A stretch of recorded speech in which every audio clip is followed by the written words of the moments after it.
Hey everybody, welcome back to another episode of Dropkick SoCal. I'm Mooski, and once again, another late night here, recording the latest episode here. And we're actually going to start off with some AEW news today because you know what today is? Woo! Oh boy, it is the premiere of AEW Collision. And let's be honest, there's only one thing that everybody is talking about right now. Look in my eyes. Yep. Yeah, I'm annoying the neighbors right now for sure. Okay, but yeah, them. Who cares? That old bitch downstairs. You. Who cares? Oh boy, I hope she didn't hear that. You know what? Who cares? Who gives a Oh crap, I'm supposed to be censoring myself. Crap. Whatever. Okay, it's late night. I'm sorry. As you all know, I work. I'm a music teacher. I deal with a lot of kids. Love them. They're talented, but damn, it's a lot of work. But at least I get to come back home and record some wrestling. So, living the life I guess you could say. Two passions that I get to work with: music and wrestling. Hell yeah. So there you go. But yeah, guys, let's get down to it. Freaking AEW Collision. That's tonight. You know it's happening. And it looks like a good card, you know? We got Miro, we got Thunder Rosa. I believe we even have the House of Black. Yeah, Andrade's coming back. Finally, where you been, hermano? Come on. Where you been? And of course, what is everybody talking about? What is everybody talking about? You all know what we're talking about. CM Punk coming back. It's official. It's been official. Like he said, he doesn't know what he's going to say or do until he has that mic in his hand. Whew, we are just a few hours away from it. Wow. Who knows what's going to happen? Who knows what is going to happen? Should be awesome, though. So, main event will be CM Punk and FTR, as everybody's been coming to call it. CMFTR. It's not bad. It's got a nice ring to it. And now I actually know this time. Samoa Joe and the two people that I couldn't remember last time. Juice Robinson and Jay White. Basically, some New Japan people. That should be interesting. But man, y'all, I mean, it's been quite a year lately, you know? It's been quite. The last 2 years in wrestling have just been intense, y'all. And man, just so happy that we've been able to share this all with you, you know? I mean, sure, it's all coming back to square one as we reach our year anniversary of starting this. It started with Punk, and we're coming back around with Punk. Man. Yeah. Again, guys, go check out season 1 if you haven't yet. Me and Carlos, the whole Brawl Out. It was something. It pretty much like encapsulated the whole wrestling news outlets. Kind of still is. But while we're at it, let's discuss that a little bit, shall we? Because again, it is the talk of the whole wrestling freaking world. So yeah, first things first. As y'all know, there was an interview that ESPN conducted with none other than Mr. Phil Brooks, CM Punk. Yeah, so if you're expecting this to be a whole like shoot style, like, oh my god, I can't believe you said that kind of interview, I wouldn't really say that. It was tame by, I guess, certain standards. But yeah, so just kind of a little rundown, you know? So, first of all, everybody from Punk to Steel to the Elite, they are legally obligated to not talk about Brawl Out. They cannot. In case you guys didn't know, they did actually sign NDAs, non-disclosure agreements, to not talk about it. It was a whole case. I'm not even sure if it's still going, to be honest. Maybe it is, maybe it's not, whatever. The point is, yeah, they can't legally talk about it. So yeah, don't expect too much of that. But basically, throughout that interview, it was basically just Punk speaking his mind to the most censored, I guess, in a way, you could say. But yeah, but yeah, he can't really discuss anything legally from Brawl Out. But yeah, basically, in his own words, throughout all that crap, supposedly he did regret it. He apologized to Tony Khan, uh, all that stuff. And, cause, I mean, come on. Him saying all that crap and, like, Tony Khan standing right there. Well, then again, Tony. No, we've discussed that about that before. But yeah, basically, the whole rundown is that in his defense, well, actually, that basically is. He was defending while protecting himself. Basically, the whole thing was that not his fault, protecting himself, and that when he arrived, something about backstage that lies are being spread about him. The big one being that ghosts from his past going back to haunt him.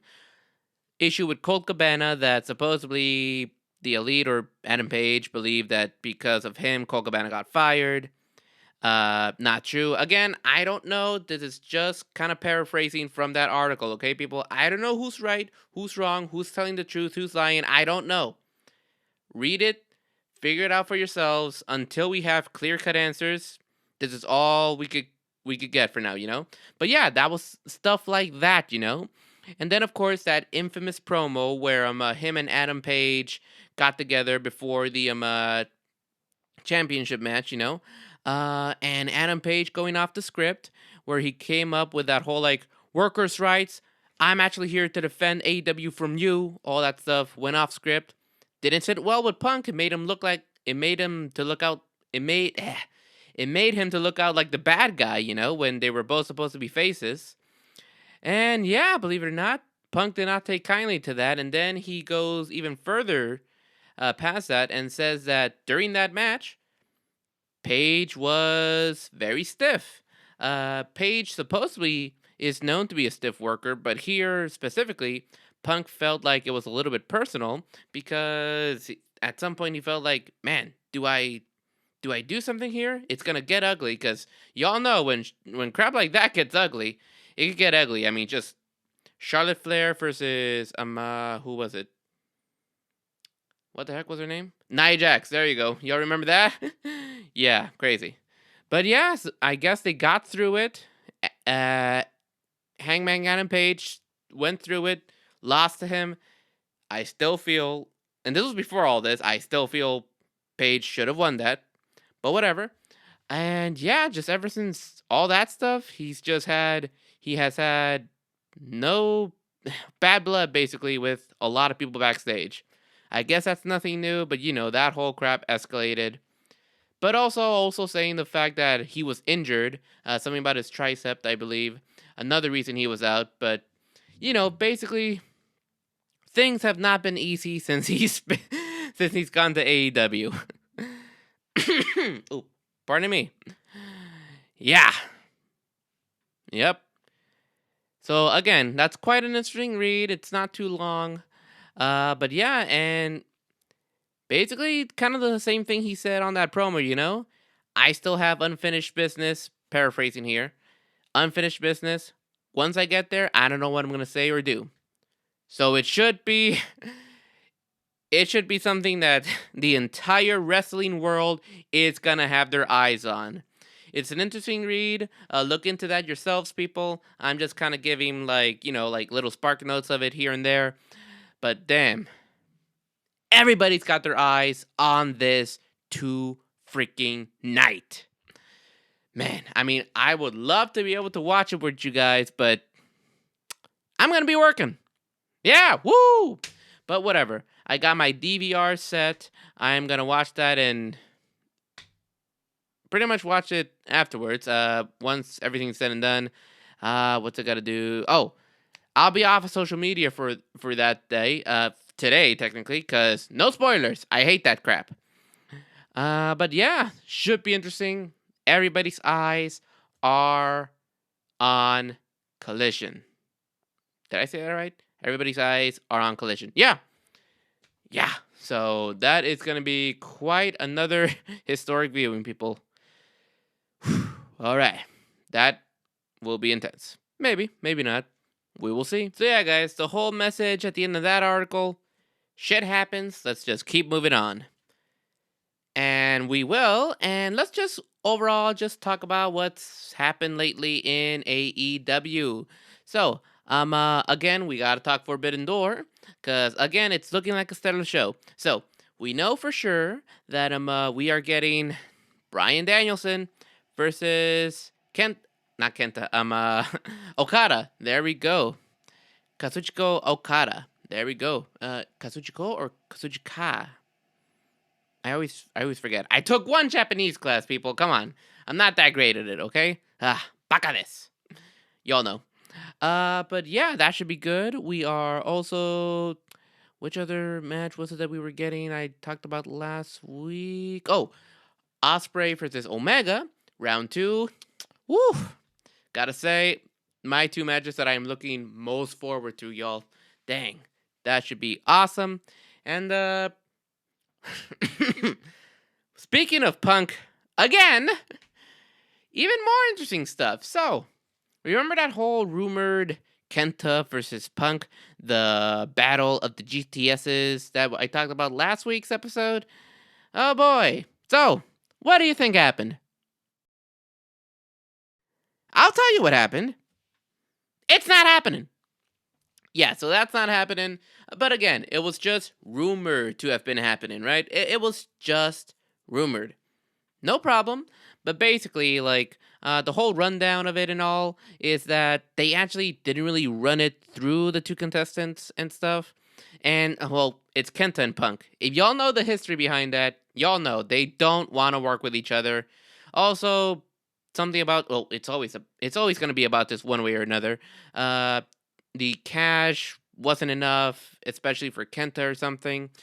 And yeah, but yeah, they just still have some kind of hostility towards each other because of that. And I'm just gonna go ahead. I have it right here. Hold on. There it is. The actual tweet that Kenta posted in response to that whole like rumored right over here, rumored freaking match at Forbidden Door. Yeah, this is his response to like something about Punk saying like, "Hell no, I'm not doing this." Kenta's tweet response to that, quote, "Ha ha ha, me too. It is zero interesting without money. Also, I'm so pissed that they planned our match without my permission and going to make it with no bag. This is my personal feud. Fuck you." It's Kenta, people. It's Kenta. Love him or hate him. I mean, they both speak their mind. Not afraid. And, dang. Kind of think of it, that would be great character work, too. You know, that just makes me want to see them fight even more now. Crap! But also, even more, like, talk about it is that if that match were to happen, that maybe Punk would be, like, pushed to win. Not gonna lie. Keep in mind, I was the Punk fan, well, compared to Carlos, but even I would push for Kenta to win, to be honest. I personally would. But whatever, you know, that's not happening. Kenta Punk is a no-go, because they hate each other. Whatever. I mean, how would you feel if somebody stole your finisher? Hey, let us know in the comments below. You got a finisher?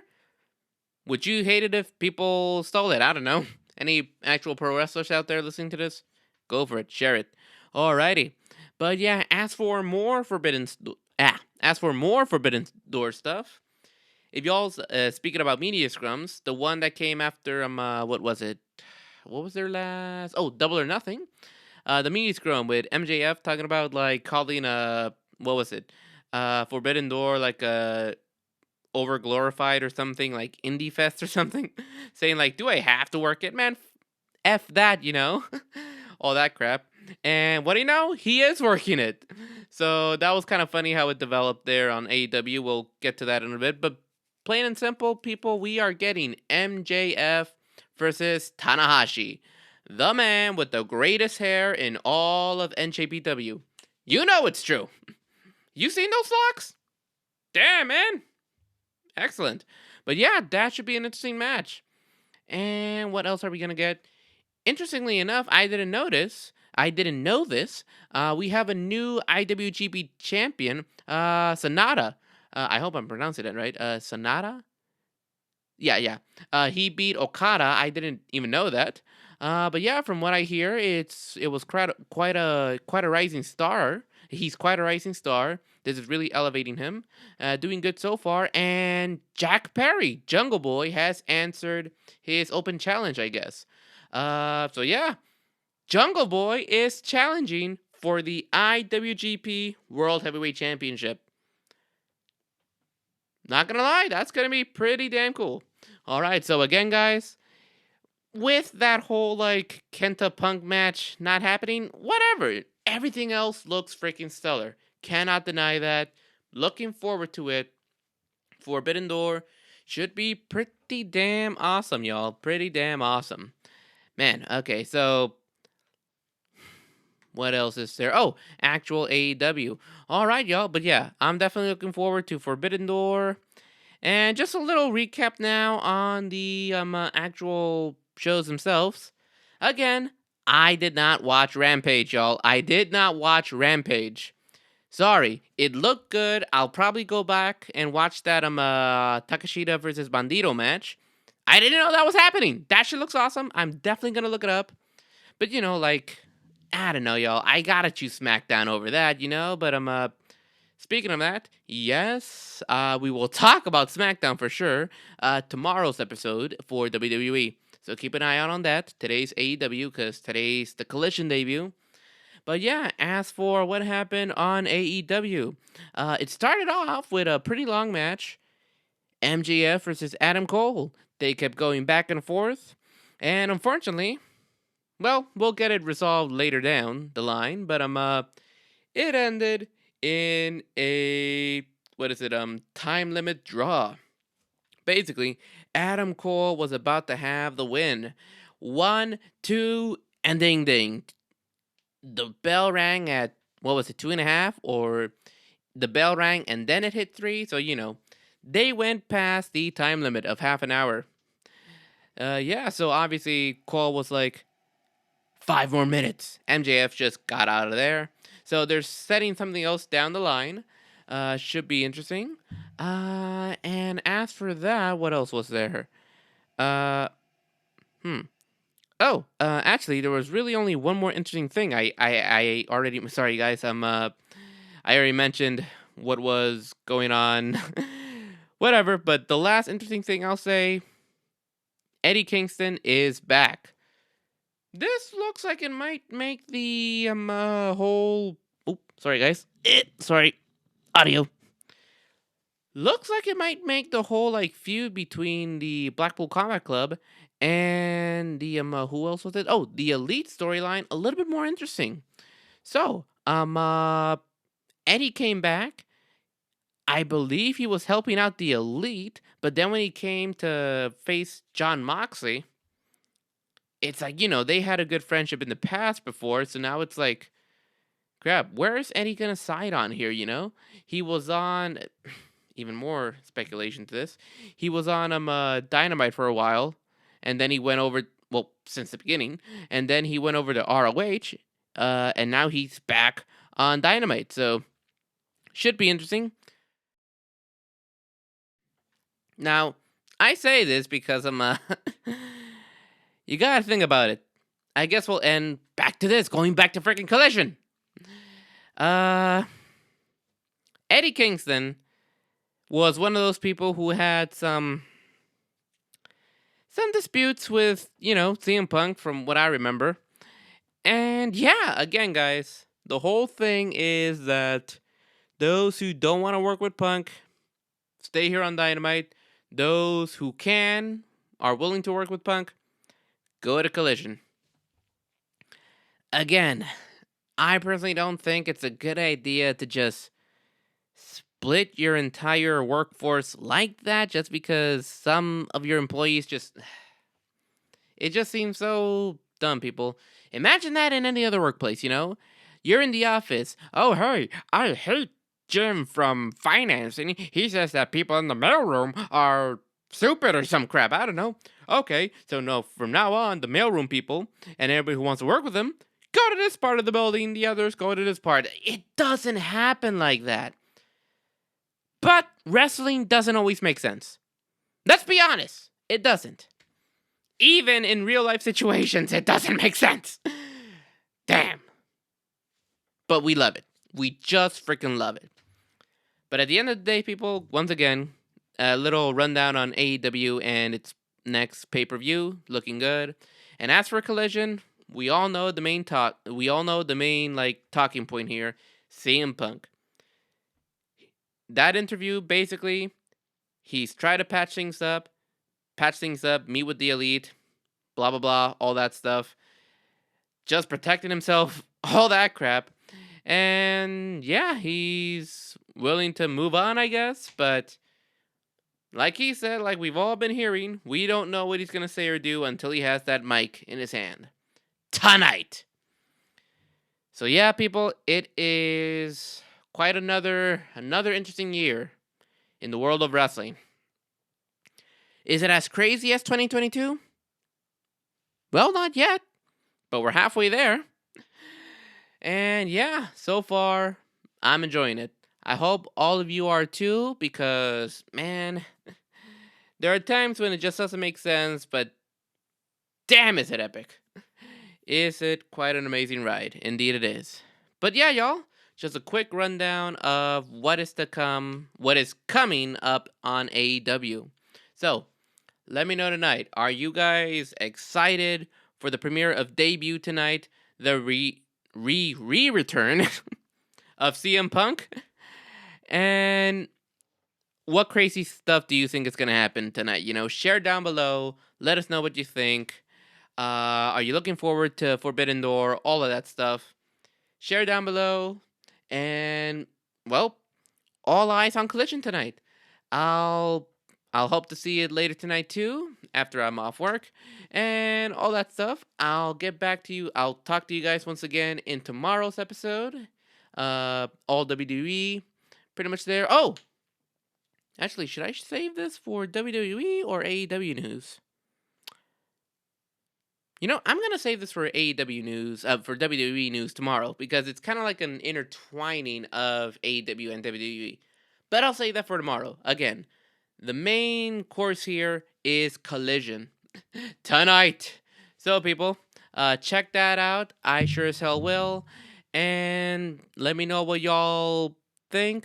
What are you looking forward to? All that stuff. Share down in the comments below. Follow on all the socials. Kick that subscribe button, and to keep up with everything we have to say here. And I will see you all in the next episode. As always, peace. Take care.